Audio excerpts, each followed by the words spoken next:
Señores, gusto en saludarlos.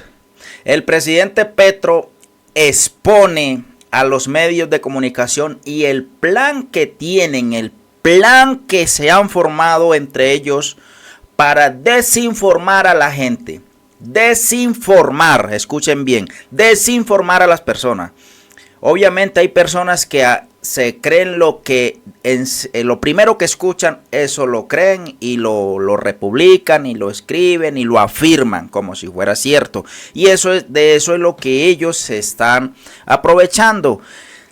Desinformar al pueblo colombiano. Decir, todo es un caos, el presidente no hace nada. El presidente se la pasa despaseando, no ayuda a nada, se está robando el pueblo, se está robando el dinero, las protestas fueron un desastre, los magistrados fueron secuestrados, etcétera, etcétera, etcétera. Los magistrados tuvieron que salir en helicóptero, les tiraron piedras, todo un caos de desinformación, señores. Pero vamos a ver lo que el presidente hace, los expone, sí, les quita la máscara a esos mentirosos bandidos. Vamos a escuchar, señores, lo que dice el presidente Petro.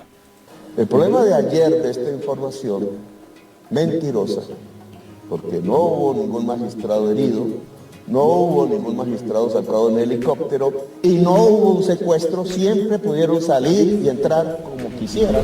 Yo he propuesto a Colombia que tengamos una justicia decente.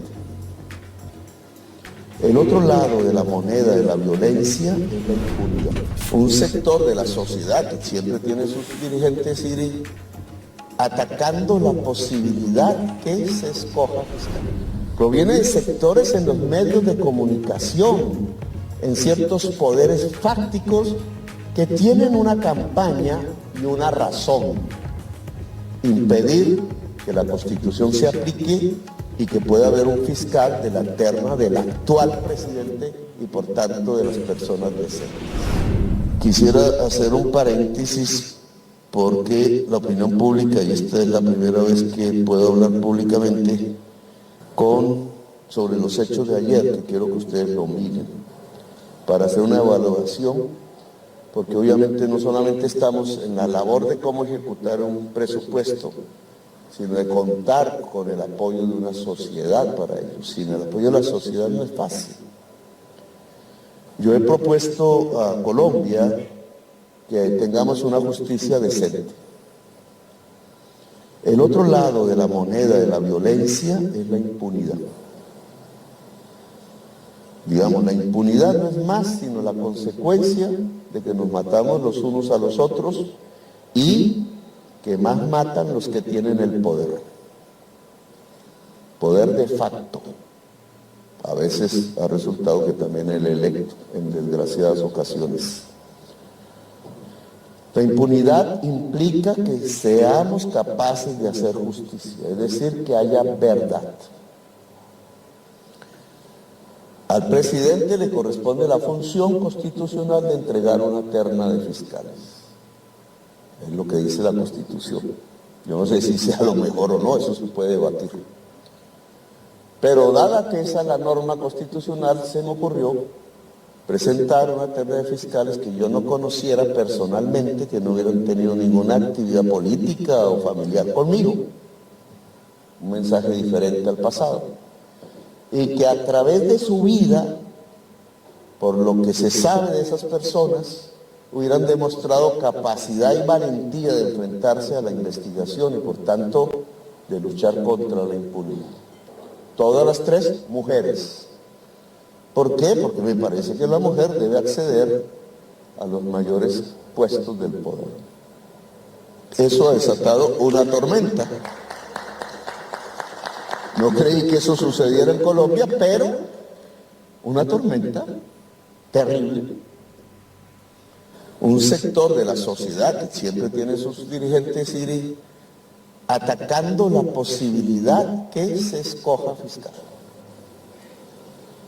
No atacando a las personas, que sería lo óptimo, que ha sucedido, es que esta persona mire lo que hizo, tal, y eso es lo esperable, no, atacando lo que dice la Constitución, que de la terna presentada por el presidente la Corte Suprema escoge. Punto. Eso dice la Constitución. Lo que no se quiere es que eso suceda.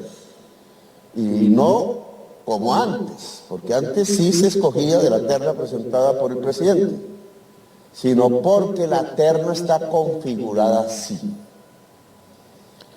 Es decir, en tiempos pasados, si en la terna iba alguien del que se podía dudar con cierta credibilidad de que estuviese ligado a intereses políticos o a intereses criminales en la corrupción, o peor aún, en el narcotráfico, nunca había problema.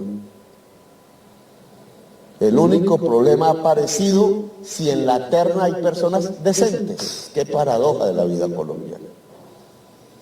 Ahí sí hay un problema. Y no proviene de los mecanismos habituales, pongámosle esa frase, con que los magistrados de la Corte Suprema escogen. Se demoran, etcétera. Bueno, eso es la virtud. Proviene de sectores ajenos a la justicia incluso. Proviene de sectores en los medios de comunicación, en ciertos poderes fácticos que tienen una campaña y una razón: impedir que la Constitución se aplique y que pueda haber un fiscal de la terna del actual presidente y por tanto de las personas decentes. Luego voy a mostrar un Twitter y termino, un trino de esos que llaman ahora en las redes. Esto no surgió en Colombia, esto se hizo en Miami, se irradió por todo el estado de la Florida y fue la fuente de la información en Colombia. Ahí dice: el presidente colombiano Gustavo Petro envió a sus partidarios a tomar la sede de la Corte Suprema, insatisfecho porque se resisten a sus órdenes. Cuando el presidente da órdenes a la Corte Suprema, los jueces tuvieron que ser evacuados en helicópteros. Claro, la ciudadanía que escucha esto, colombiana, en el estado de la Florida y otros, dice: pues Petro es Trump. Disculpen que pronuncie ese nombre. Petro es un dictador. Es lo que me dicen a mí en ciertas instancias políticas y judiciales. Petro está repitiendo los hechos del Palacio de la Justicia de 1985.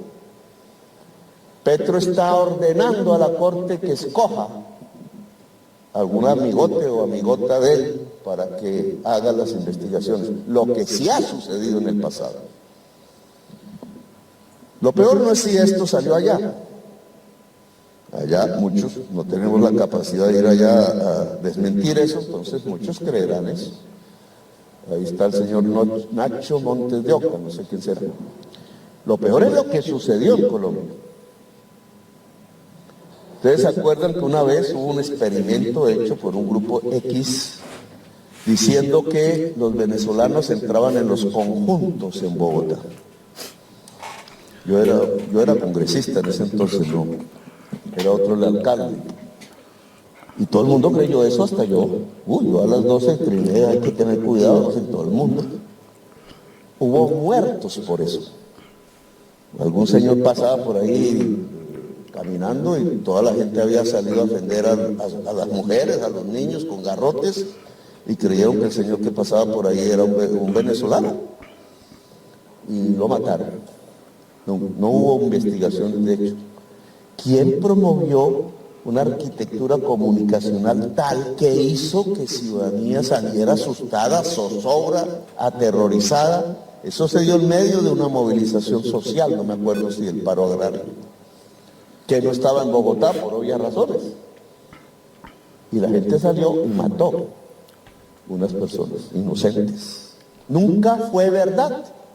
Nunca hubo eso.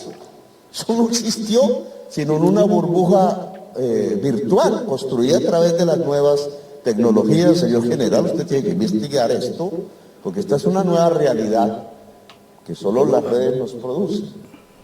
El problema de ayer de esta información mentirosa, porque no hubo ningún magistrado herido, no hubo ningún magistrado sacado en helicóptero y no hubo un secuestro, siempre pudieron salir y entrar como quisieran. Es más, no salieron porque ellos le dijeron al general de la policía que no querían salir, sino que iban a trabajar más hasta la hora en que salieron. Pero en la opinión pública había otra historia, otra realidad. ¿Cuál era la realidad? Esta. Porque medios de comunicación y dirigentes políticos cogieron esta información y la volvieron noticia real.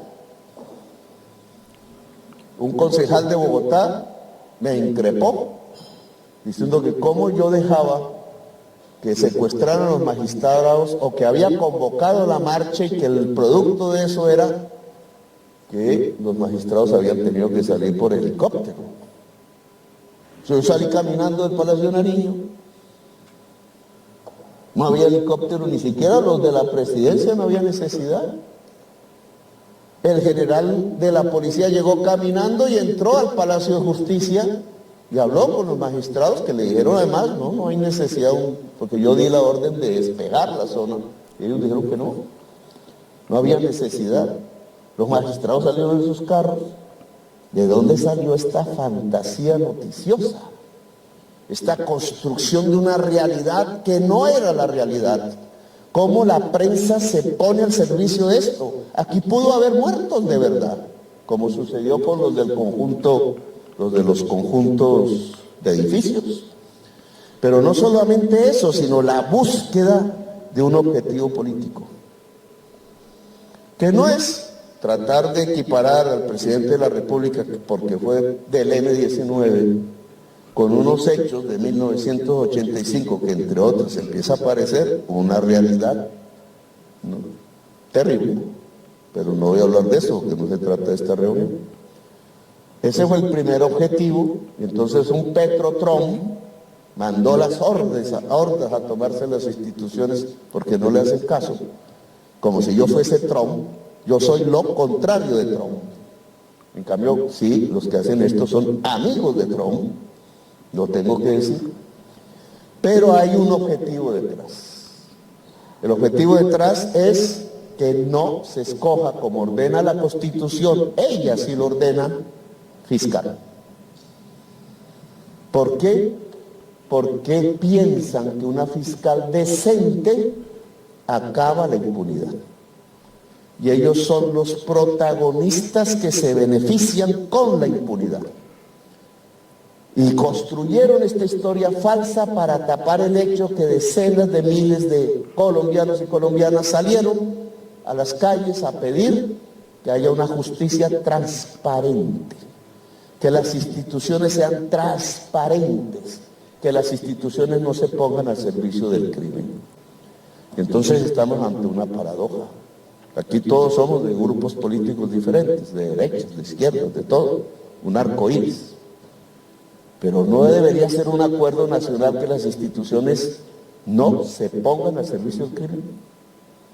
No debería ser legítima toda expresión ciudadana, cualesquiera que sea, si es pacífica, que pida y diga que quiere instituciones democráticas. ¿Por qué hay un sector de la prensa irradiando la mentira solo con el fin de que se mantenga la impunidad? ¿Por qué? ¿Porque se cobija el narcotráfico? ¿Porque se cobija la ligazón del narcotráfico con el genocidio del pueblo colombiano? ¿Porque se encubre la ligazón del narcotráfico con el poder político en Colombia y el económico? Y entonces se volvió revolucionario, subversivo, bolchevique, comunista y no sé qué más, el que simplemente se presente una terna de mujeres decentes para que la Corte pueda decidir libremente cuál de ellas es la nueva fiscal general de la Nación. Yo cierro ahí este paréntesis, pero esto tiene que ver con la conducta democrática con las poblaciones que gobernamos. Independientemente del cariz ideológico del gobernante, toda población debe gozar de sus derechos y sus libertades. Este gobierno quiere proteger eso. Uno de sus derechos es a la verdad. No puede suceder que este tipo de operaciones que hacen de la sociedad colombiana un conejillo de indias y manipulan desde algún lugar muy cómodo, no sé si en Miami o desde Bogotá, en las redes sociales, pueda producirnos un enfrentamiento tal que, como en la historia de Colombia sabemos, se puede saber cómo empieza, pero no se sabe cómo termina. Toda la historia de Colombia es esa enseñanza, por tanto la responsabilidad en el manejo que el gobernante tiene que hacer no puede producir violencia, sino tiene que producir paz. Las posibilidades de que esta sociedad pueda transitar a puerto seguro y ser una gran nación. Bueno, señores, ya escuchamos el plan macabro que tiene la prensa colombiana para desinformar y hacer quedar mal al gobierno colombiano, al gobierno de Petro. Es hora de que te suscribas a este canal, activa la campanita para que YouTube te recomiende o te notifique el próximo video que suba.